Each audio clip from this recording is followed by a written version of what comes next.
నమస్తే welcome to our channel. YCP అధినేత మాజీ ముఖ్యమంత్రి వైఎస్ జగన్ కు బిగ్ షాక్ ఇచ్చింది కూటమి సర్కార్. సరస్వతి పవర్ ప్లాంట్ కోసం కేటాయించిన భూముల రిజిస్ట్రేషన్ ను రద్దు చేసింది. ఈ భూముల్లో అసైన్డ్ ప్రభుత్వ భూములు ఉన్నట్లు గుర్తించి రిజిస్ట్రేషన్లను రద్దు చేసింది.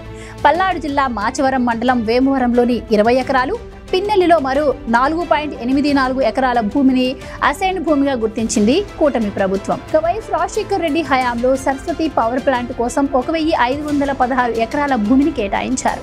అయితే ఈ భూముల్లో ఇప్పటి వరకు ఎలాంటి నిర్మాణాలు చేపట్టలేదు. పైగా ఈ భూముల్లో అటవీ అసైన్డ్ భూములు ఉన్నాయని పెద్ద ఎత్తున ఆరోపణలు వచ్చాయి. దీంతో కూటమి ప్రభుత్వం ఏర్పడిన తర్వాత డిప్యూటీ సీఎం పవన్ కళ్యాణ్ ఈ భూములు ఉన్న ప్రాంతాల్లో పర్యటించారు. ఈ భూముల్లో రీసర్వేకు ఆదేశించారు. అంతేకాకుండా అసైన్డ్ అటవీ భూములు ఉన్నట్లు వస్తున్న ఆరోపణలపై విచారణ జరపాలని అధికారులకు సూచించారు.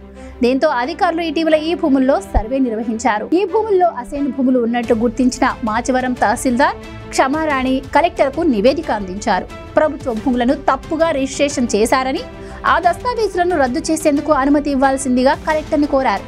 తాజాగా కలెక్టర్ అనుమతితో మొత్తం 24.85 ఎకరాల అసైన్డ్ భూముల రిజిస్ట్రేషన్లను రద్దు చేసినట్లు క్షమారాణి వెల్లడించారు. ఇక జగన్ ప్రస్తుతం లండన్ పర్యటనలో ఉన్నారు. స్వదేశానికి వచ్చిన తర్వాత ఈ అంశంపై ఆయన మాట్లాడే అవకాశం ఉంది. Please subscribe to Leo news for more videos.